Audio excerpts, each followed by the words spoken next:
Hello everyone, welcome back to our channel Benchmark Study. आज हम discuss करेंगे SEBI circular for the month of March. और इस lecture की जो पीडीएफ है आपको वो हमारे टेलीग्राम चैनल पर मिल जाएगी, जिसका लिंक आपको डिस्क्रिप्शन में दे दिया जाएगा। तो स्टार्ट करते हैं लेक्चर को और बढ़ते हैं अपने फर्स्ट सर्कुलर की तरफ। सबसे पहला सर्कुलर है हमारा based on settlement guarantee fund for commodity derivatives. अब यहाँ पे डेरिवेटिव्स क्या होता है, तो देखो सिंपल सी भाषा में समझो। डेरिवेटिव्स क्या होता है, जैसे आपके फ्यूचर हो गए, ऑप्शंस हो गए, स्वैप्स हो गए, ये क्या होते हैं डेरिवेटिव्स। बाकी आपने डीप में समझना है तो आपने कुछ नहीं करना है, कोर्सेज सेक्शन में जाना है हमारे यूट्यूब में, और वहाँ पे आपको बैंकिंग एंड फाइनेंस की प्लेलिस्ट मिल जाएगी। वहाँ पे money market and capital market की वीडियोस देख लेना, वहाँ पे हमने डीप में डिस्कस किया डेरिवेटिव्स क्या होते हैं, कैसे काम करते हैं। यहाँ पे सिंपल सी भाषा में समझो डेरिवेटिव्स क्या होते हैं, जैसे कि आपके फ्यूचर्स हो गए, ऑप्शंस हो गए, स्वैप्स हो गए, ये क्या होते हैं डेरिवेटिव्स। कमोडिटी क्या होती है, जैसे आपका ऑयल हो गया, गोल्ड हो गया, व्हीट हो गया, ये सब क्या होती है आपकी कमोडिटीज होती है। तो यहाँ पे क्या बोला गया है, एक फंड बनाया गया है, सेटलमेंट गारंटी फंड। और ये फंड किस लिए बनाया गया है, देखो जब भी आप कमोडिटी डेरिवेटिव्स का यूज करते हो, इसमें ट्रेडिंग करते हो, तो यहाँ पे जो लास्ट में पूरे पैसों की सेटलमेंट करता है वो कौन करता है, क्लियरिंग मेंबर करता है। क्लियरिंग मेंबर आपका क्लियरिंग कॉर्पोरेशन के साथ अटैच होता है और वो पूरे पैसे की सेटलमेंट करता है। तो बाय चांस कोई क्लियरिंग मेंबर डिफॉल्ट कर जाए तो उसके हिस्से की पेमेंट कहां से की जाएगी, इस सेटलमेंट गारंटी फंड से। और ये कौन मेंटेन करता है, क्लियरिंग कॉर्पोरेशन।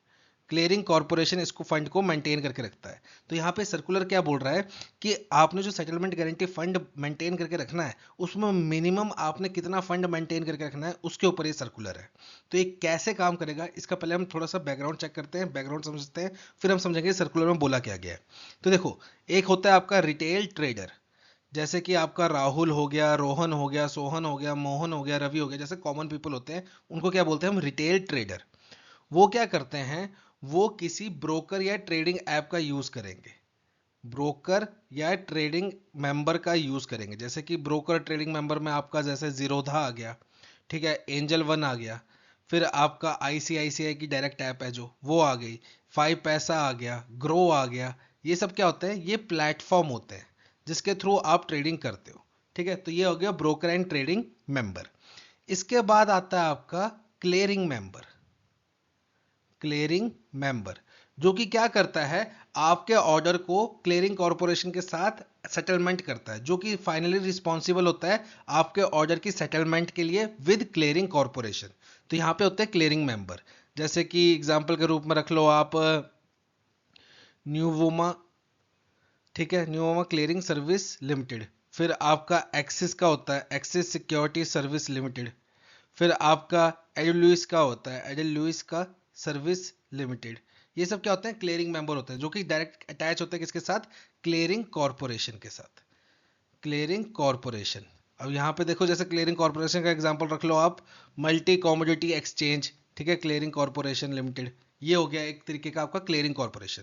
तो यहाँ से आपने ऑर्डर प्लेस किया बाय यूजिंग कोई ऐप, कोई प्लेटफॉर्म का यूज करके, उस प्लेटफॉर्म ने आपका ऑर्डर आगे प्लेस किया, किसको आगे सेंड किया, क्लियरिंग मेंबर को। फिर क्लियरिंग मेंबर ने आपका ऑर्डर फाइनली सेटल किया किसके साथ, क्लियरिंग कॉर्पोरेशन के साथ। तो यहाँ पे इतनी चीज़ें रिक्वायर्ड होती हैं एक ऑर्डर प्लेस करने के लिए। अब यहाँ पे मैं आपको एक चीज़ और समझाता हूँ, ठीक है, फिर हम समझेंगे कि यहाँ पे कितना फंड मेंटेन करके रखना है। एक चीज़ और समझाता हूँ, यहाँ पे हम दो क्लियरिंग मेंबर का एग्जाम्पल लेते हैं। क्लियरिंग मेंबर का एग्जाम्पल लेते हैं, एक क्लियरिंग मेंबर रख लेते हैं हम एडल लुइस। ठीक है, ये एडल लुइस जो है इसको रख लेते हैं Edelweiss service limited, custodial service limited. एक ये क्लियरिंग मेंबर रख लिया हमने, और एक रख लिया हमने axis security, axis securities limited. ये दो क्लियरिंग मेंबर हमने रख लिए एग्जांपल के लिए। अब यहाँ पे देखिए, एडोल्यूएस बहुत सारे प्लेटफॉर्म के साथ अटैच होगा, जैसे एग्जांपल के रूप में रख रहे हैं, पता नहीं अगर इसके साथ अटैच है कि नहीं, ऐसे एग्जांपल रख रहे हैं हम कि सपोज जीरोधा जो प्लेटफॉर्म है वो इसके साथ अटैच है, ग्रो प्लेटफॉर्म इसके साथ अटैच है, ऐसे हम एज्यूम कर रहे हैं। और एक्सिस वाला जो है सपोज फाइव पैसा के साथ अटैच है, या फिर एंजल वन के साथ अटैच है, ऐसे हम एज्यूम करके चल रहे हैं। ठीक है, अब यहाँ पे देखो, जो प्लेटफॉर्म्स है जीरोधा या ग्रो, उस पर काफ़ी सारी ऑर्डर्स प्लेस होते रहते हैं पर टाइम। ठीक है, ऐसे ही हमारे फाइव पैसा और ये जो एंजल वन है, इस पर भी काफ़ी सारे ऑर्डर प्लेस होते हैं। वो सारे ऑर्डर किसके पास जाएंगे, जो इनके क्लियरिंग मेंबर हो गए। यहाँ पे हमने किसको माना हुआ है, एडोलुइस को क्लियरिंग मेंबर माना हुआ है, ठीक है, और यहाँ पे एक्सिस सिक्योरिटी को क्लियरिंग मेंबर माना हुआ है। अब यहाँ पे मैं आपको दो व्यक्ति का एग्जाम्पल लेके बता रहा हूँ हर केस में। इस क्लियरिंग मेंबर में भी मैं दो लोगों का एग्जाम्पल ले रहा हूँ, और इस क्लियरिंग मेंबर में भी मैं 2 लोगों का एग्जांपल ले रहा हूं। असली में ऑन द टाइम बहुत सारे लोग इसमें ट्रेड कर रहे होंगे, क्लियरिंग मेंबर के अंदर बहुत सारे लोगों के ऑर्डर्स आ रखे होंगे, पर मैं 2 के एग्जांपल लेके समझा रहा हूं आपको ताकि आप समझ पाओ। अब सपोज एडोलिस में एक रवि का ऑर्डर है और एक ऑर्डर है अमित का।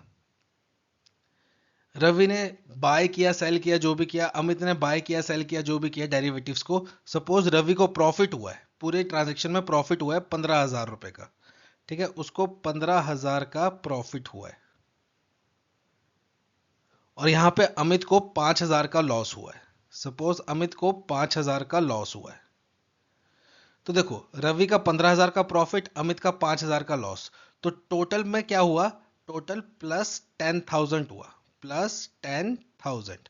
मतलब एडोल्यूस को क्या होगा, देखो, अमित अमित ने 5,000 रुपए एडोल्यूस को दे दिए क्योंकि अमित को हुआ लॉस, और एडोल्यूस ने रवि को 15,000 देने हैं, ठीक है, क्योंकि रवि को हुआ है प्रॉफिट। तो एडोल्यूस को टोटल पैसे कितने देने पड़ेंगे, 10,000 रुपए, क्योंकि 5,000 तो अमित से आ जाएंगे और 15,000 रवि को देने हैं, तो टोटल रवि को देने कितने पड़ेंगे, 10,000, क्योंकि 5,000 जो अमित से आए वो रवि को दे दिए। अब अपनी तरफ से रवि को कितने देने पड़ेंगे, 10,000। अब ये 10,000 कहां से आएगा, ये आएगा आपका क्लियरिंग कॉर्पोरेशन से। ये क्लियरिंग कॉर्पोरेशन के पास सारी सेटलमेंट होती है, सारे पैसे क्लियरिंग कॉर्पोरेशन के पास होते हैं। फिर जिसको जितने देने होते हैं, जिससे जितने लेने होते हैं, वो कौन करता है, क्लियरिंग कॉर्पोरेशन। यहां पे अब देखो, जैसे दूसरा एग्जांपल समझाता हूं मैं, एक्सिस सिक्योरिटीज का लेते हैं। एक है राहुल नाम का आदमी, जिसने सपोज इसको 5,000 का प्रॉफिट हुआ है, और एक है सोहन नाम का आदमी। सोहन नाम का आदमी, इसको क्या हुआ है, 20,000 का लॉस हुआ है। तो टोटल लॉस कितने का हो गया, 15,000 का। 15,000 का लॉस हो गया, ठीक है। मतलब यहां पे 5,000 इसने एक्सिस ने क्या देना है, राहुल को देने हैं, और 20,000 सोहन से लेने हैं। तो जब 20,000 सोहन से लिए, उसमें से 5,000 राहुल को दे दिए, बाकी 15,000 किसको देगा, ये क्लियरिंग कॉर्पोरेशन को। यहां पे किसको देगा, क्लियरिंग कॉर्पोरेशन को। अब क्लियरिंग कॉर्पोरेशन के पास एक्सिस से कितने आगे, 15,000, उसने एडोल्यूस को कितने देने, 10,000। ऐसे वो 10,000 किसको दे देगा, एडोल्यूस को दे देगा। तो ऐसे सभी क्लियरिंग मेंबर्स का ओवरऑल डाटा जाता है कि भाई इस क्लियरिंग मेंबर को टोटल प्रॉफिट लॉस उसका कैलकुलेट कर दिया जाएगा, और अगर उसको इन दी एंड प्रॉफिट हुआ सभी ट्रांजेक्शन्स को मिला के, अगर क्लियरिंग मेंबर की सारी ट्रांजेक्शन जिसमें हजारों कस्टमर होंगे उन सभी की नेट करेंगे, ठीक है, जिसको प्रॉफिट हो रहा है उसका प्रॉफिट काउंट करेंगे, जिसका लॉस हो रहा है उसका लॉस काउंट करेंगे, और नेट बैलेंस निकालेंगे। अगर ओवरऑल बैलेंस क्लियरिंग मेंबर का प्रॉफिट है, मतलब प्लस में है, तो क्लियरिंग कॉर्पोरेशन उसको पैसे देगा।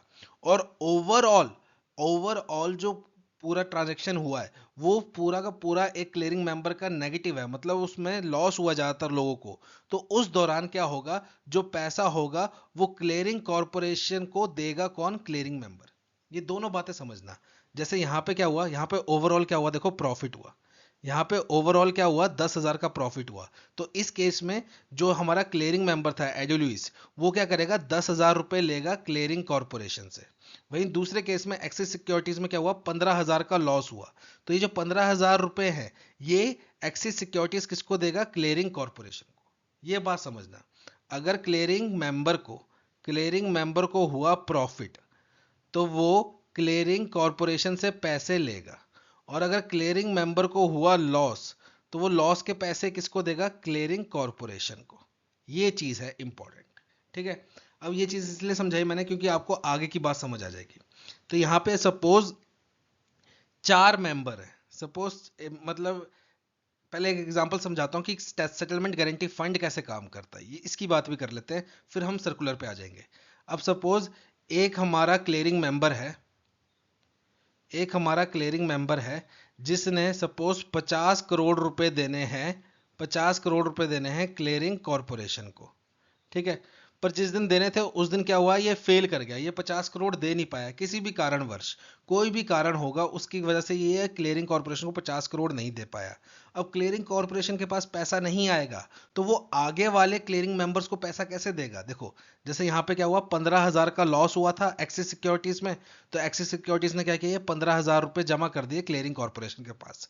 और यहाँ पे एडोल्यूस ने क्या करना था, क्लियरिंग कॉर्पोरेशन से 10,000 रुपए लेने थे, तो ये 15,000 क्लियरिंग कॉर्पोरेशन के पास आए, उस 15,000 में से 10,000 इन्होंने एडोल्यूस को दे दिए। तो वैसे यहाँ पे सोचो एक क्लियरिंग मेंबर है जिसने 50 करोड़ रुपए देने हैं क्लियरिंग कॉर्पोरेशन को। अब ये क्लियरिंग कॉर्पोरेशन को पैसे नहीं दे पाया, तो क्लियरिंग कॉर्पोरेशन ने 50 करोड़ आगे भी बांटने होंगे किसी क्लियरिंग मेंबर को जो प्रॉफिट में होगी, उनको देने होंगे। अब ये वहां पे नहीं दे पाएगी, तो यहाँ पे क्या होगा, पूरा ट्रेड साइकिल फ्लॉप हो जाएगी। कस्टमर्स इन्वेस्टर्स जो है उनका बिलीफ हट जाएगा इस पूरे मार्केट से। तो यहाँ पे क्या है, कस्टमर्स का नुकसान ना हो, इन्वेस्टर्स का नुकसान ना हो, इन्होंने क्या बनाया, एक SGF फंड बनाया, सेटलमेंट गारंटी फंड। अब ये 50 करोड़ रुपए जो इस क्लियरिंग मेंबर ने देने थे क्लियरिंग कॉर्पोरेशन को, ये नहीं दे पाया, ये डिफॉल्ट कर गया। तो इसके बदले के पैसे कहां से निकाले जाएंगे, इस सेटलमेंट गारंटी फंड में से 50 करोड़ रुपए निकाले जाएंगे और वो बाकियों को जिनका प्रॉफिट होगा उनको बांटे जाएंगे। ठीक है, बाद में क्लियरिंग कॉर्पोरेशन इस क्लियरिंग मेंबर से रिकवर कर लेगा 50 करोड़, पर on the spot transaction fails ना करें, बाकी लोगों की ट्रांजेक्शन फेल ना करें, उसके लिए कंप्लीट साइकिल चलती रहे, उसके लिए क्या करेंगे, 50 करोड़ रुपए सेटलमेंट गारंटी फंड से निकालेंगे और बाकी मेंबर्स में बांट देंगे जिनको प्रॉफिट हुआ है। ठीक है, इतनी बात क्लियर। अब आते हैं सर्कुलर में कि आपको ये मेंटेन कितना करना है। तो यहां पे मैं 4 एग्जांपल लेके चलता हूं मेंबर्स के। एक मेंबर है हमारा ABCD और एक्सपोजर लेते हैं इनका। इनका एक्सपोजर है सपोज यहां पे 100 करोड़, यहां पे 80 करोड़ रख लेते हैं, यहां पे 40 करोड़ और यहां पे 60 करोड़ रख लेते हैं। ठीक है, अब यहां पे पुराना रूल क्या कहता था, ओल्ड रूल क्या कहता था कि आपने top two top two exposures count करने हैं। तो यहां पे टॉप टू एक्सपोजर कितने हैं, सबसे बड़ा है 100, उसके बाद 80, तो टॉप टू एक्सपोजर्स कितने हो गया, 180 करोड़। और 50% ऑफ ऑल मेंबर्स एक्सपोजर, तो यहां पे इन सब का टोटल कितना हुआ, ये हुआ आपका 280 करोड़। 280 करोड़ का 50% निकाल लो आप, 140 करोड़। तो इन दोनों में से जो भी वैल्यू बड़ी होगी उतना आपने फंड मेंटेन करके रखना है, सेटलमेंट गारंटी फंड। यानी कि इस सिनेरियो में 180 करोड़ रुपए सेटलमेंट गारंटी फंड मेंटेन करके रखना पड़ेगा। मतलब टॉप टू एक्सपोजर को काउंट में लो, या फिर जितने भी टोटल एक्सपोजर है उसका 50% काउंट में लो, जो वैल्यू बड़ी आएगी उतना आपने सेटलमेंट गारंटी फंड मेंटेन करना है। ये था पुराना रूल।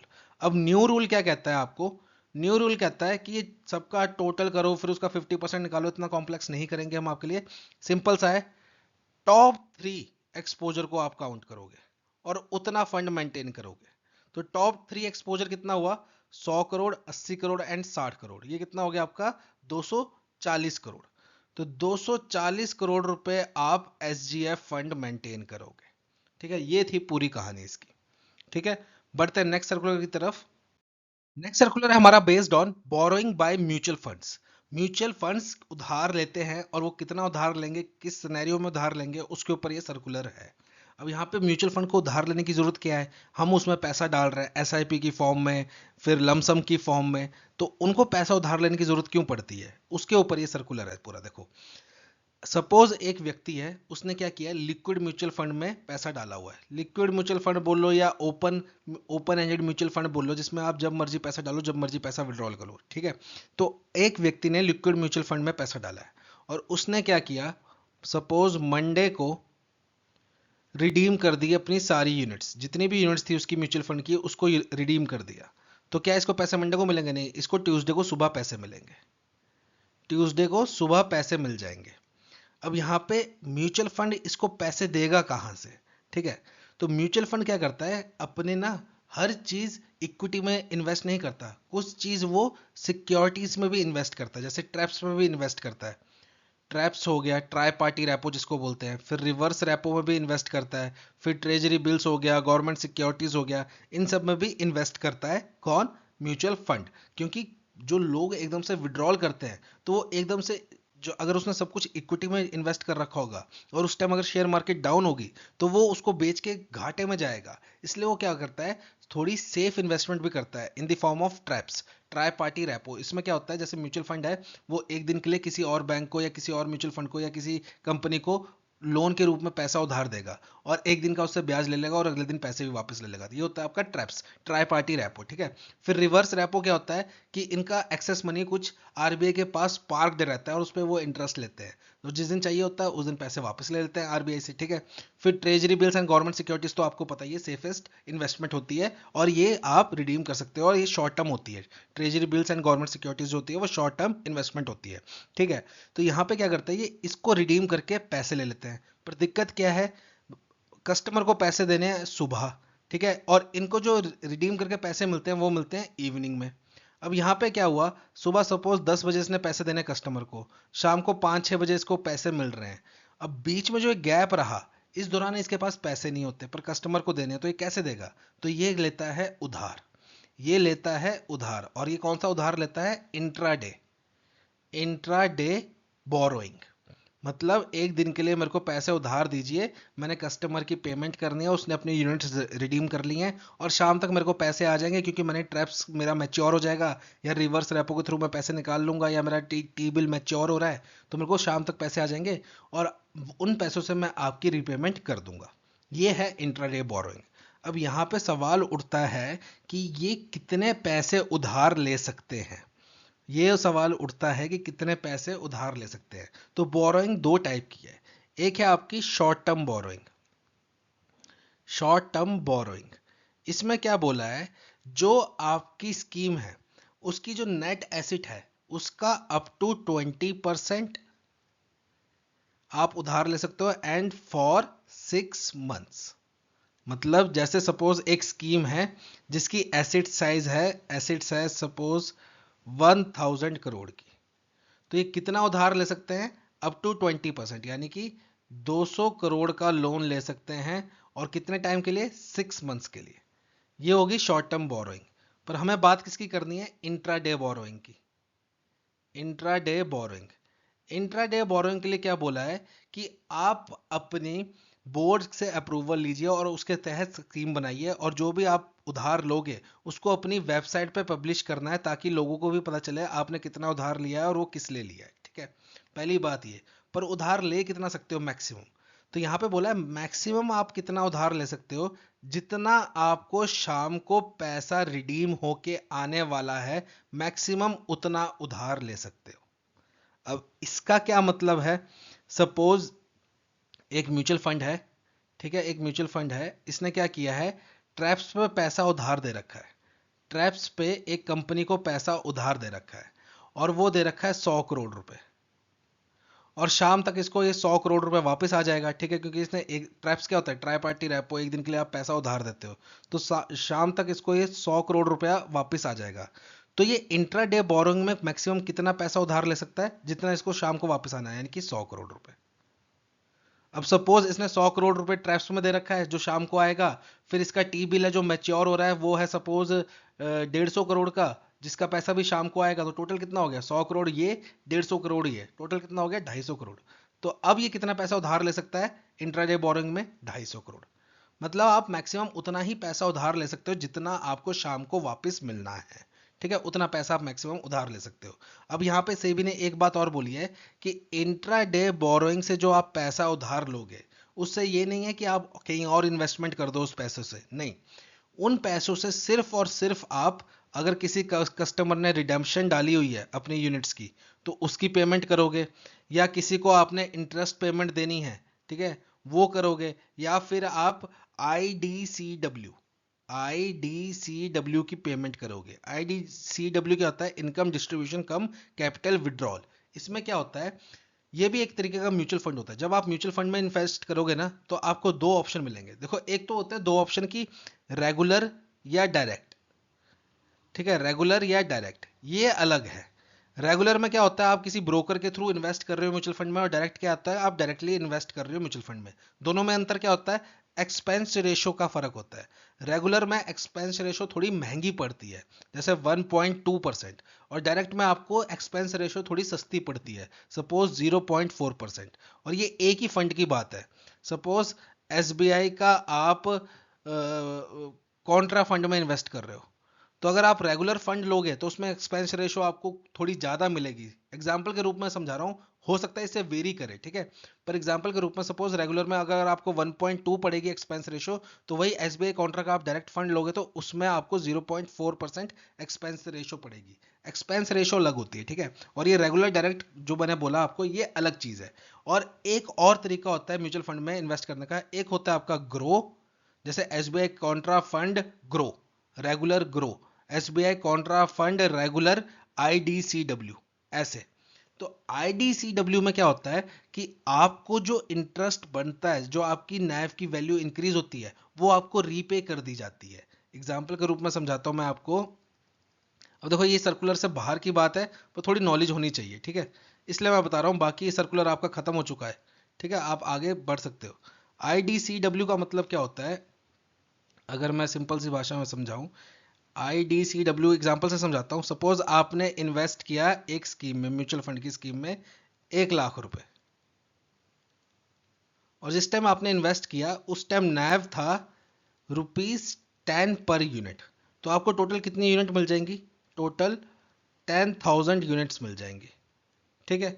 अब क्या हुआ, थोड़े टाइम बाद जो नैव था वो इंक्रीज हो गया, पहुंच गया ₹12, ₹12 पहुंच गया।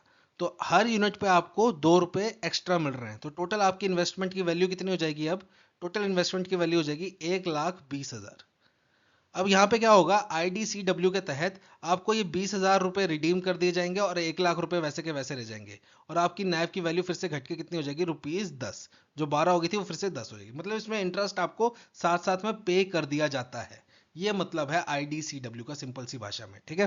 तो ये था हमारा सर्कुलर। आप इंट्राडे बोरोइंग के थ्रू कितना पैसा उधार ले सकते हो एज अ म्यूचुअल फंड, जितना आपको शाम को वापस मिलेगा उतना मैक्सिमम पैसा उधार ले सकते हो। और अगर आपने शॉर्ट टर्म बोरोइंग करनी है तो आप कितना कर सकते हो, 20% of your asset and for 6 months, ठीक है। बढ़ते हैं नेक्स्ट सर्कुलर की तरफ।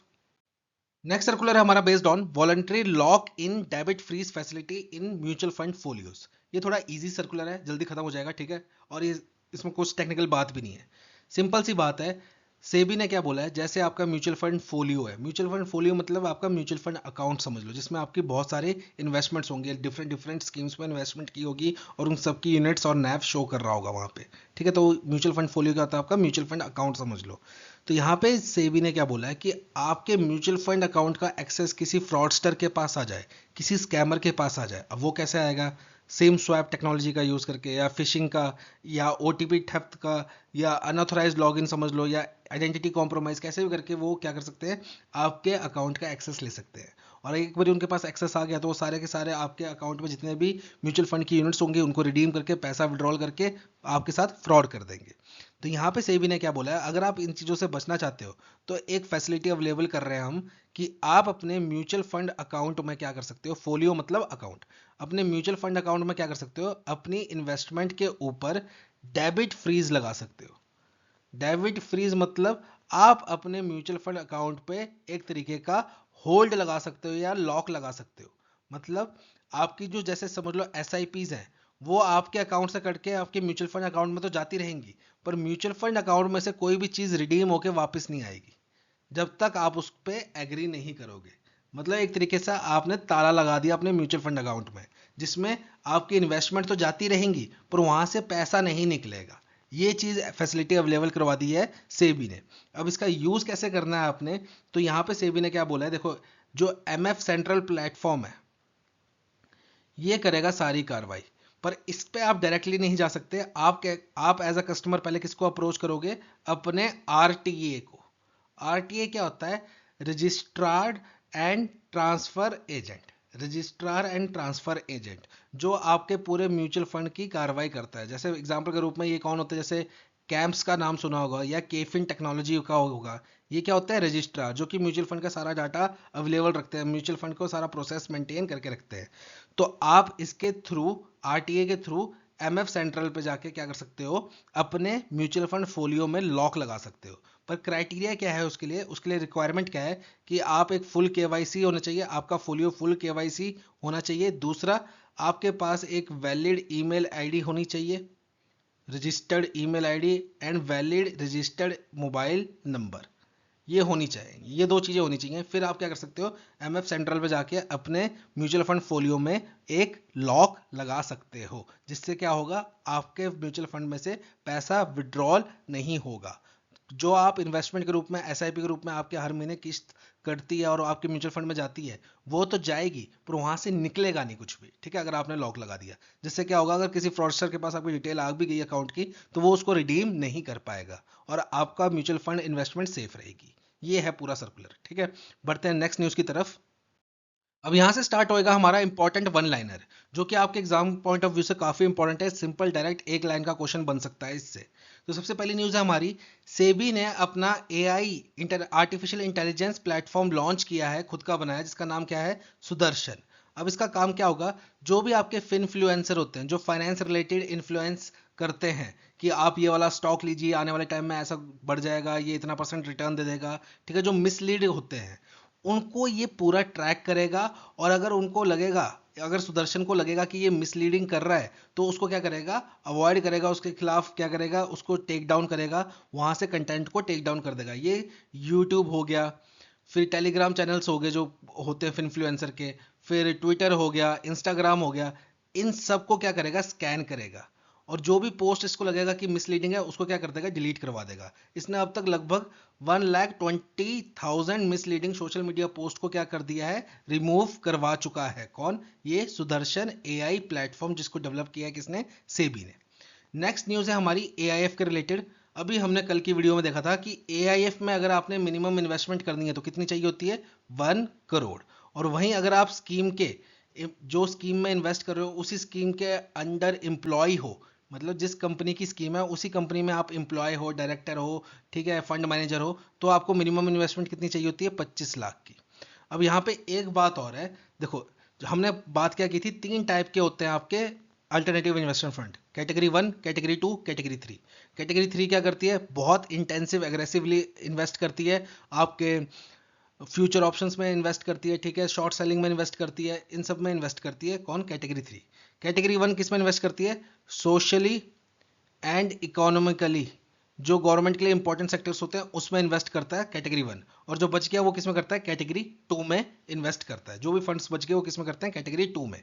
अब यहाँ पे सोशल और इकोनॉमिकल जो सेक्शन था हमारा, जिसमें हम कैटेगरी 1 इन्वेस्टमेंट इंक्लूड कर रहे थे, उसमें एक फंड होता है सोशल इम्पैक्ट फंड।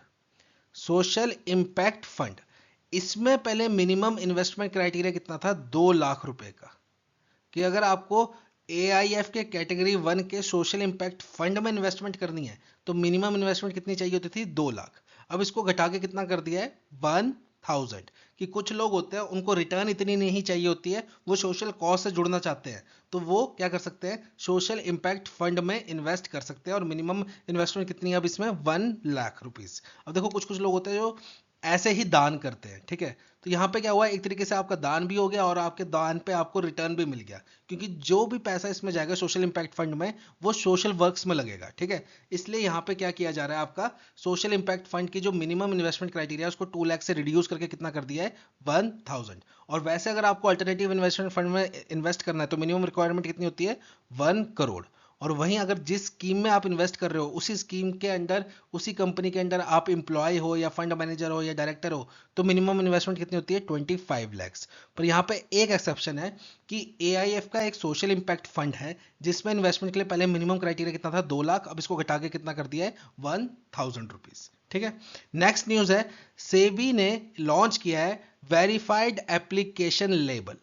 मतलब अब यहाँ पे बहुत सारी एप्स आती हैं, बहुत सारे लिंक्स आते हैं कि आप ये वाली ऐप इंस्टॉल कीजिए, इससे आप सर्च करेंगे आपको बेनिफिट मिलेगा, किस स्कीम में इन्वेस्ट करना है, किस शेयर में इन्वेस्ट करना है, पूरी डिटेल मिलेगी विद गारंटी, इतना % आपको प्रॉफिट हो जाएगा, ये सब हो जाएगा। तो उनमें से काफ़ी ज़्यादा ऐप्स जो होती हैं वो फेक होती हैं, ठीक है, वो इलीगल होती हैं, ऊपर से आपका डाटा और इंस्टॉल कर लेती है, क्योंकि आप जैसे उसमें इंस्टॉल करोगे अपना पैन नंबर, फोलियो नंबर या डीमैट अकाउंट नंबर कुछ ना कुछ उसमें रजिस्टर करोगे, फिर जाके आप आगे प्रोसीड करोगे, तो वो आपसे पूरा डाटा खींच लेती है और वो इलीगल होती है। तो यहाँ पे सेबी ने क्या बोला है कि आप प्ले स्टोर से सिर्फ वही एप्स डाउनलोड करेंगे जिस पे वेरिफाइड का लेबल लगा होगा। वेरीफाइड बैच होगा गूगल पे में, वही वाली एप्स आप डाउनलोड करेंगे और वही जेन्युइन एप्स हैं। जिस पे वेरीफाइड बैच नहीं है वो फेक एप्स हैं, उनको डाउनलोड मत कीजिए, वो आपका डाटा चोरी कर लेंगे, ऊपर से आपके साथ कुछ फ्रॉड भी हो सकता है। तो इनका प्रिंसिपल क्या है, फर्स्ट वेरीफाई देन इन्वेस्ट, कि पहले वेरीफाई वाला बैच देखिए, फिर उसको इंस्टॉल कीजिए और फिर आप उस पर इन्वेस्टमेंट स्टार्ट कीजिए, बिना उसके मत कीजिए, ठीक है। और लास्ट न्यूज़ है हमारी कि सेबी ने गूगल के साथ पार्टनरशिप की है, गूगल के साथ पार्टनरशिप की है और ये ट्रैक करेंगे फिनफ्लुएंसर्स को। फिनफ्लुएंसर्स, ये वाला पॉइंट और पहले वाला पॉइंट लगभग लगभग सेम ही है, ठीक है।